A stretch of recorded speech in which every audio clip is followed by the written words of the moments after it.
আছে বিভিন্ন তাসবিহাত, সকালেও তাসবিহ পড়েছে, দুরূদ শরীফের আমল করেছে, সন্ধ্যায়ও তাসবিহ পড়েছে, দুরূদ শরীফের আমল করেছে, ঘুম থেকে উঠার পরে দোয়া করেছে, কাউকে সালাম দিয়েছে।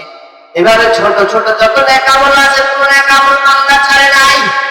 প্রত্যেকটা নেক আমল পায়ের কিনারায় দাঁড়া ফেরেশতাদের বলবে আসবে না, প্রশ্ন করা হবে যে তুমি জবাব দিবে আমি হলাম বান্দার ছোটখাটো নেক আমল। ও বন্ধু, এই চারটা বিষয়, এক নম্বরে কোরআন, 2 নম্বরে নামাজ, 3 নম্বরে রমজান মাসের রোজা, 4 নম্বরে অন্যান্য ছোট ছোট যে সমস্ত নেক আমলগুলো আছে, এই নেক আমলগুলো দান, সদকা, খায়রাত, যাকাত, সমস্ত নেক আমলগুলো বান্দার চতুর্দিক থেকে বেষ্টন দিয়ে ফেরেশতাদেরকে কবর থেকে বাধা দিবে। ফেরেশতারা বাধ্য হয়ে চলে যাবে, সঙ্গে সঙ্গে আসমান থেকে ফয়সালা চলে আসবে, সঙ্গে আসমান থেকে আনাম হবে আফরিশুহু মিন সিয়াবিল জান্নাহ, এই বান্দার কবরে জান্নাতের বিছানা বিছায়া দাও, ওয়া আলবিসুহু মিনাল জান্নাহ, তাকে জান্নাতের পোশাক পরিধান করা দাও। তার কবরের সাথে জান্নাতের সাথে একটা দরজা খুলে দাও, জান্নাত থেকে একটা দরজা খুলে দাও, জান্নাতের রহমতুল্লাহ বান্দা কবরে শুয়ে শুয়ে ভোগ করবে। ও বন্ধু, জিন্দেগিতে যদি ইবাদতের সাথে সম্পর্ক না থাকে, যদি নামাজের সাথে আমার সম্পর্ক না থাকে, যদি রোজার সাথে আমার সম্পর্ক না থাকে, যদি আমার ছোট ছোট নেক আমলগুলোর সাথে সম্পর্ক না থাকে, কোরআনের সাথে সম্পর্ক না থাকে, তাহলে কবরে আমার ওই ফেরেশতাদের প্রশ্ন থেকে বাঁচানোওয়ালা কেউ হবে না। এজন্য যদি ফেরেশতাদের প্রশ্নগুলো থেকে আমাকে বাঁচতে হয়, কবরে যদি শান্তি চাই, দুনিয়াতে 4 বন্ধুর সঙ্গী হওয়া লাগবে। এজন্য বন্ধু, দুনিয়া থেকে যতদিন আমরা আছি, দুনিয়ার এই জিন্দেগিটাতে 4 বন্ধুর সঙ্গে জীবন কাটানো চাই। কোরআনওয়ালা হওয়া চাই, নামাজওয়ালা হওয়া চাই, ও বন্ধু রোজাওয়ালা হওয়া চাই, ও বন্ধু অন্যান্য নেক আমল দান সদকাওয়ালা হওয়া চাই, গুনাহমুক্ত জিন্দেগি চাই। আপনারা মনে হয় শুনেছেন, আমাদের নোয়াখালীর সবচাইতে বড় একজন বুজুর্গ ছিলেন আল্লামা শাব্বির আহমদ রাহিমাহুল্লাহ। নাম শুনে দেয় না? শুনেছেন? হুজুর বলতেন সব সময় একজন মানুষকে জাহান্নামে নেওয়ার জন্য ছোট থেকে ছোট একটা কবিরা গুনাহ যথেষ্ট। ও বন্ধু, তুমি তোমার জিন্দেগিটার হিসাব দিলাও, জীবনে কি পরিমাণ তুমি গুনাহ করেছ, তোমার জিন্দেগিতে দৈনিক কি পরিমাণে কবিরা গুনাহ জমা হয়, তোমার আমলনামাতে দৈনিক কতগুলো কবিরা গুনাহ জমা হয়। অথচ একটা কবিরা গুনাহ যদি তোমাকে জাহান্নামে নেওয়ার জন্য যথেষ্ট হয়, জিন্দেগির এই কবিরা গুনাহের জন্য কত শত লক্ষ কোটি বছর তোমাকে জাহান্নামে থাকা লাগবে। ন্যূনতম একটা কবিরা গুনাহের শাস্তি, বন্ধু আমি আপনাদের শোনাই, ন্যূনতম একটা কবিরা গুনাহের শাস্তি কমপক্ষে 7,000 থেকে 70,000 বছরের জাহান্নাম।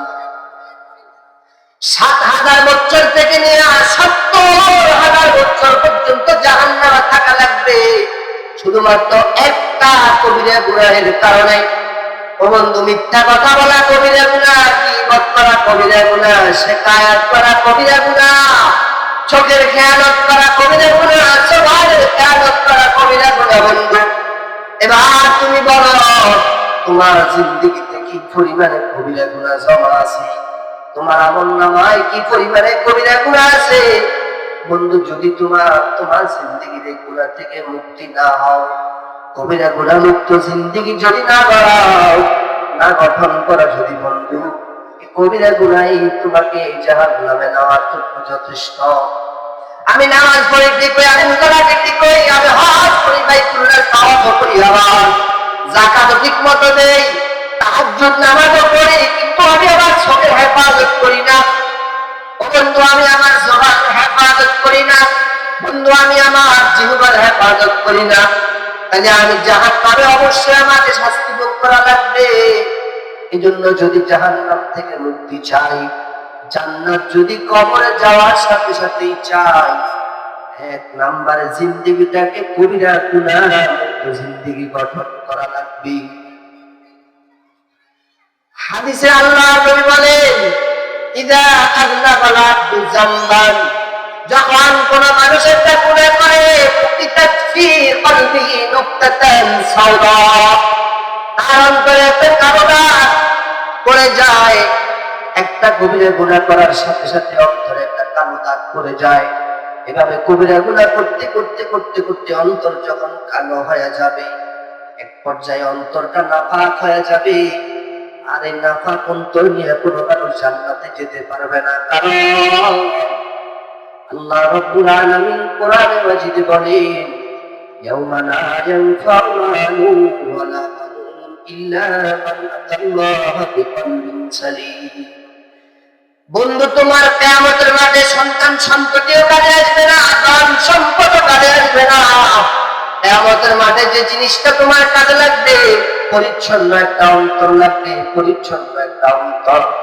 ওই পরিচ্ছন্ন অন্তর যদি চাও, জিন্দেগিটাকে কবিরা গুনাহ মুক্ত কাটানো চাই, এজন্য আমরা এখান থেকে প্রস্তুতি গ্রহণ করি।